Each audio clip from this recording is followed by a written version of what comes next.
नमस्कार दोस्तों, आपका स्वागत है हमारे YouTube चैनल GRV न्यूज़ में। जैसा कि आप सभी लोग जानते हैं कि इस चैनल पर देश दुनिया की 10 बड़ी और महत्वपूर्ण खबरों की अपडेट सबसे पहले आती है। इसी के साथ चलते हैं सबसे पहली बड़ी खबर की ओर।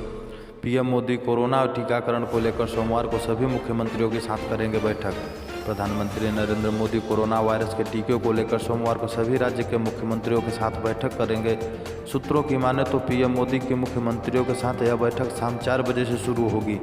पीएम मोदी के मुख्यमंत्रियों के साथ यह बैठक भारत में drugs controller general of India DGCI की ओर से 2 वैक्सीन के आपात इस्तेमाल पर मंजूरी के बाद होने जा रही है। DGCI ने भारत में सीरम इंस्टीट्यूट के कोविशील्ड और भारत बायोटेक के कोवैक्सीन को इमरजेंसी इस्तेमाल की मंजूरी दे दी है। वहीं केंद्रीय स्वास्थ्य मंत्री ने आज चेन्नई में राजीव गांधी सरकारी सामान्य अस्पताल में ड्राई रन का दौरा किया। इस दौरान उन्होंने वैज्ञानिकों और डॉक्टरों को कोरोना वायरस के टीके के विकास में उनके काम के लिए सम्मानित किया।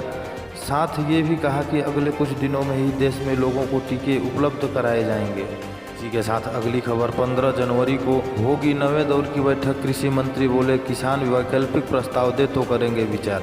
नए कृषि कानूनों पर कायम गतिरोध के बीच शुक्रवार को हुई केंद्र सरकार और किसान संगठनों के बीच 8वें दौर की वार्ता भी बेनतीजा रही। अब 9वें दौर की बैठक 15 जनवरी को होगी। बैठक के दौरान कृषि मंत्री ने कहा कि अगर किसान संगठन बिल वापसी के अतिरिक्त कोई विकल्प प्रस्ताव देते हैं तो उस पर गंभीरता से विचार किया जाएगा।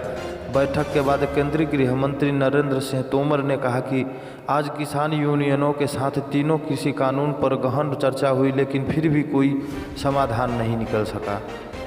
इसी के साथ अगली खबर, ट्रंप के उपद्रवी समर्थकों के खिलाफ आरोप तय करने की तैयारी लग सकता है राजद्रोह। अमेरिका के कोलंबिया जिले के एक शीर्ष संघीय अभियोजन ने कहा कि कैपिटल बिल्डिंग अमेरिकी संसद भवन में हिंसा करने वाले अमेरिका के राष्ट्रपति डोनाल्ड ट्रंप के समर्थकों के खिलाफ आरोप तय करने के लिए सभी विकल्पों पर विचार किया जा रहा है।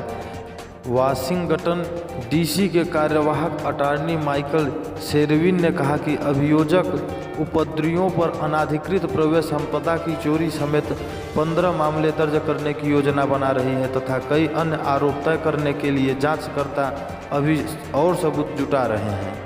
उन्होंने कहा कि उन सभी आरोपों पर विचार किया जा रहा है। हम अधिक से अधिक आरोप तय करने की कोशिश करेंगे।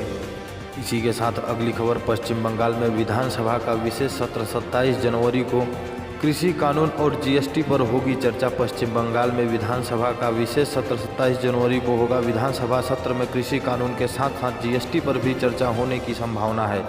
बता दें कि पश्चिम बंगाल की मुख्यमंत्री ममता बनर्जी ने कहा कि विवादास्पद 3 नए कृषि कानूनों के खिलाफ प्रस्ताव पारित करने के वास्ते वह जल्द ही विधानसभा का सत्र आहूत करने के लिए आवश्यक कदम उठाएंगी। ममता बनर्जी ने कहा कि मैं किसानों के पक्ष में हूं और देश और किसानों के लिए इन तीनों कानूनों को वापस लिया जाना चाहिए। उन्होंने कहा कि बिल आने से पहले गोदाम बन गए थे। उनकी राजनीतिक मंशा स्पष्ट है, इसलिए वे इस कानून को वापस नहीं ले रहे हैं। इसी के साथ अगली खबर, कोरोना वैक्सीन के परिवहन के लिए सरकार ने जारी की गाइडलाइन। सूखी बर्फ में पैक होंगे टीके। कोरोना वायरस के वैक्सीन के परिवहन और हैंडलिंग के लिए director general of civil aviation DGCA ने दिशा निर्देश जारी कर दिया है। केंद्र ने एयरलाइंस को सूखी बर्फ के पैकेट में टीके की पैकिंग के निर्देश दिए हैं। DGCA ने कहा कि वैक्सीन ट्रांसपोर्ट के लिए कई तरीकों में से हवाई परिवहन सबसे अच्छा विकल्प है।